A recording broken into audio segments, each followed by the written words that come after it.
namang pag-uusapan natin, Nick? Pinagmumukha mo ba akong tanga? Gusto mo ako pagmukhang tanga? Di ba may kausap ka na nga? Ano, pagmumukha mo akong tanga? Ha? Sabihin mo na kasi sa akin, Nick, kung pinapasa mo ako para di na ako masa.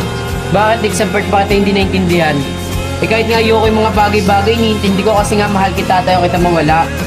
Sa part ba ako nagkulang sa'yo? Eh halos lahat nga binibigay ko sa'yo, maramdaman mo lang na mahal kita. Sa part mo ba hindi naramdaman na nandito ako? Eh kahit nga nahihirapan ako na ikaw, willing pa rin ako samahan ka kasi nga mahal kita. Sa part mo ba naramdaman na hindi ako sapat? Eh kahit nga umiyak ako bumagdabag, ikaw pa rin yung iniisip ko kasi nga mahal kita. Alam mo ba yun? Hindi mo kasi nararamdaman yung nararamdaman ko.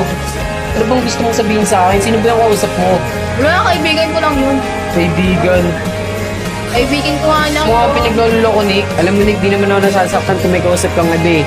Nasasaktan ako kasi pinagmumukha mo akong tanga kala Tiriri.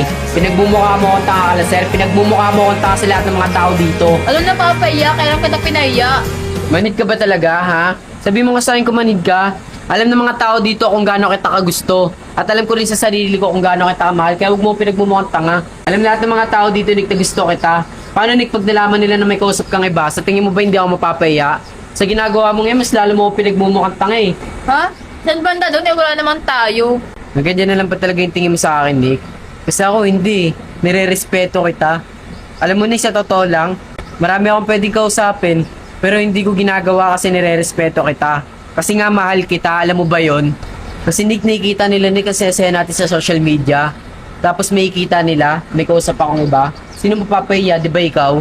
Kaya never ako nakipag-usap sa iba, Nick, kasi nire-respeto kita. Kaya sana, Nick, ganun ka rin sa akin. Ace, may sasabihin sana ako. Tama na, Nick. Ayoko na makinig sa mga palabas mo.